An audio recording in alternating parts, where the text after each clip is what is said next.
I woke up one morning and I had messages in my inbox on Facebook as well as my own private email with a screenshot of myself, my face. And over my face, this business owner had decided to put that I am a terrorist and that I point guns at Palestinian children to sniper them. And that was Cityline design expert Shai DeLuca on BT yesterday, speaking out about his recent experience with anti-Semitism. It's an issue that we are continuing to highlight today within the anti-racism conversation that we must keep pushing forward. For more now, I'm joined by our panelists today, Bernie Farber, chair of the Canadian Anti-Hate Network, and Kathy Hogarth, who is associate professor at the University of Waterloo's School of Social Work. Good morning to you both. Good morning. Good morning. And I want to begin with you, Bernie. You have been fighting this for some time. It's been years, decades. Why is it that it seems that we're seeing a rise in anti-Semitism as of late? Well, I think anti-Semitism, like racism, Islamophobia, homophobia, they seem to go in cycles. There were times back in the 80s and 90s where we were fighting it in a whole different stream. We were looking at fighting neo-Nazi groups and white supremacists. Today, with, of course, the advent of social media has become the tool of comfort and the basic tool used by haters as a means by which to get their message out. And as well, this pandemic accentuates everything. Passion is magnified in ways that we've never seen before. We're afraid and we're nervous and we're anxious and we're looking for scapegoats. And sadly, over the course of centuries, Jews have become the scapegoat of choice for any of the ills of the world. So between the focus on Jews and the focus on people of color, these become the two largest segments of society that haters, and by the way, the numbers of the haters I don't believe are large, but what they do is large. Yes. So in other words, if you have a small number of people who yell and scream and hate and take sometimes some terrible actions, that's where the focus gets to, and that's what we're seeing today, in my view. You mentioned the pandemic here, and Kathy, I have this question for you. Looking to the positive, being in this pandemic, there's more attention. I would say more people are focused on what is happening in the world around us. They're stopping and looking around in the positive way. We have somewhat of a momentum when it comes to the message. How do we keep this momentum going to fight this discrimination, fight the racism?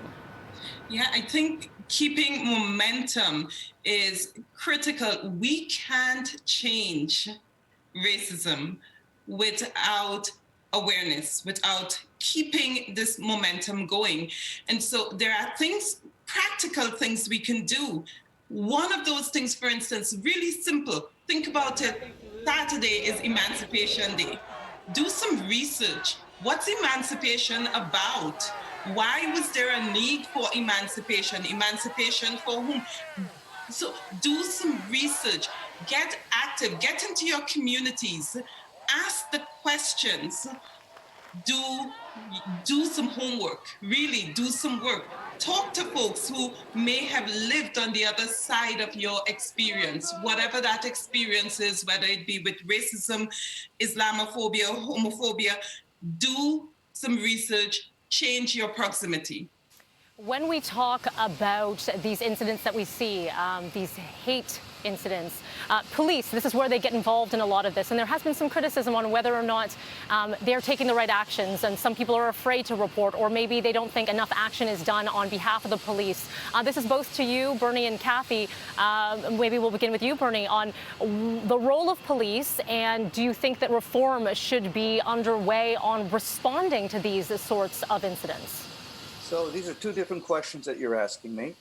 In relation to police, it used to be, back in the 80s and 90s, once again, that police actually had a dedicated group of men and women whose sole job it was to investigate hate crime.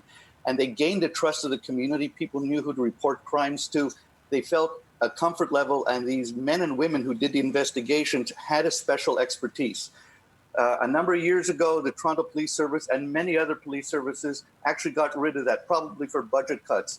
And so now those that are involved are policemen on the beat and others who have not got that specialized kind of training. It takes kind of a sympathetic ear, an understanding, a place in history to be able to put yourself there and to be able to engage with the victim. And so very often the victims shrug to say, what's the use? It takes sometimes months and months, even years, to investigate crimes that should be investigated quickly.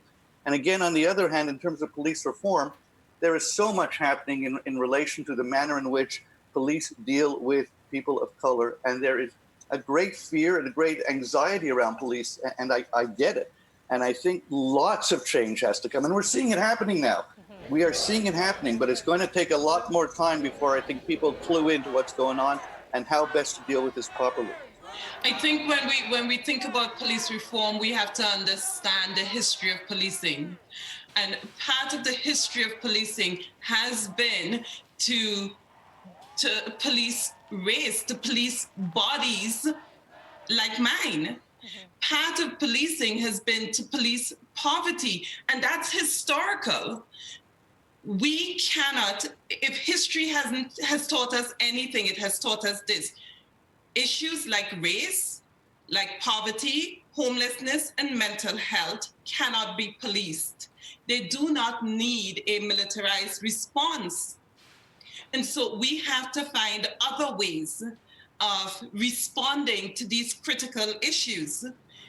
The recent, well, not recent, both historical and recent approaches to policing has in fact accelerated, sort of created more than necessary attention to racism because we've been policing race. So reforms are necessary. When there are calls for defunding the police, many of these calls are about, let's look at the overreach of policing in areas where it shouldn't have been in the first place. And let's think about new ways of doing that work. Sorry to interrupt there, Kathy. Unfortunately, we have run out of time, and I wish we had more time. I would like to pick up this conversation more because there's so much more to discuss.